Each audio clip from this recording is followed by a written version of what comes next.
Just going to also get in the latest updates coming in. We can confirm for you that there has now been a loud bang. We're going to presume that's an explosion that's been heard in Dubai.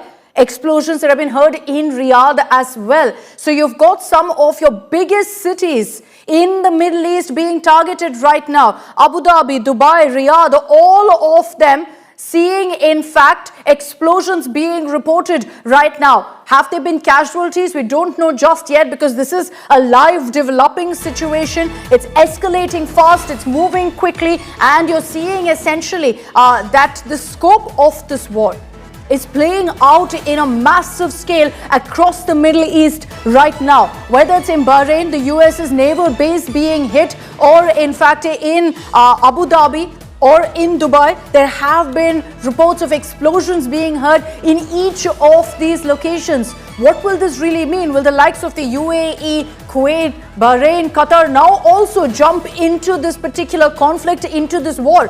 They will, of course, not sit quiet and allow these kind of explosions to take place. But Iran, keeping in mind the fact that they are now ready with their counter strategy, as they said earlier, they're firing missile after missile into every country that houses a US base. And amid that, they've issued an advisory to their own citizens saying, be indoors, stay safe, because it looks like Iran considers that there could be more missile strikes, a reaction to their hit back from US and Israel. I've got Ankit Kumar with me also from the newsroom. Ankit, take it away. We're seeing now this war escalating, spreading across the Middle East.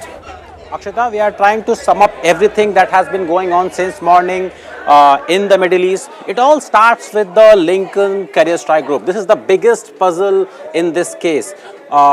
Between 10 and 10:30 local in Tehran today, the American and Israeli aircrafts and missiles struck right at the heart of the Iranian capital. Now, how did they manage it? How did they manage to pull this off? Because Iran, remember, has a sizable air defense options. They have Russian-built air defense missiles. Why did they not work? And the answer to that query lies in this carrier strike group. Remember, when this Abraham Lincoln CSG travels, it does not travel alone. It has thousands of Tomahawk cruise missiles. It has electronic warfare aircrafts, the Warthog, the Growlers, the F-15E strike options. What they do is they neutralize the interception and tracking capabilities, the Growler especially. Their main target is to neutralize the interception and tracking capabilities of the Iranian air defense systems. Now, that resulted into the air defense systems of Tehran ending up in a flying in a blind, and that is why you saw all the visuals, the streets, the buildings within the Iranian territory destroyed. Now, in response to the American and Israeli strike, what has happened is that Iranian missiles, Iranian ballistic missiles and drones have started to target strategic American assets. Now, what are the American assets in the region? You begin with the air base in the UAE. Remember, America has an air base in the UAE. As you move west, you find the Al Ubaid air base. Okay.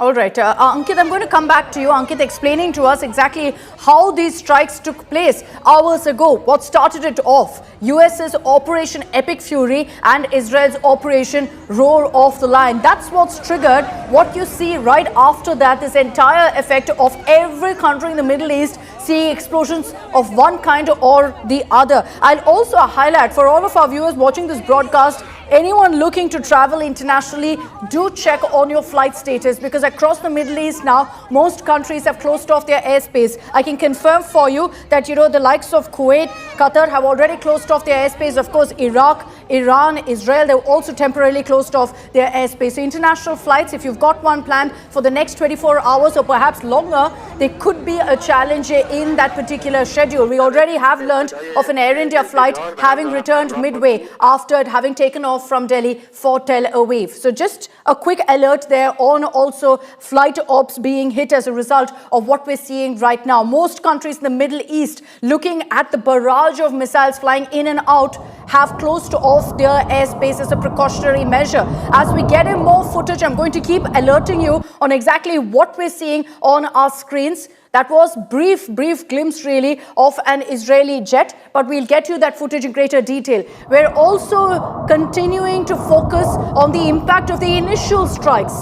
Like I said, Operation Epic Fury launched by America, Operation Roar of the Lion launched by Israel.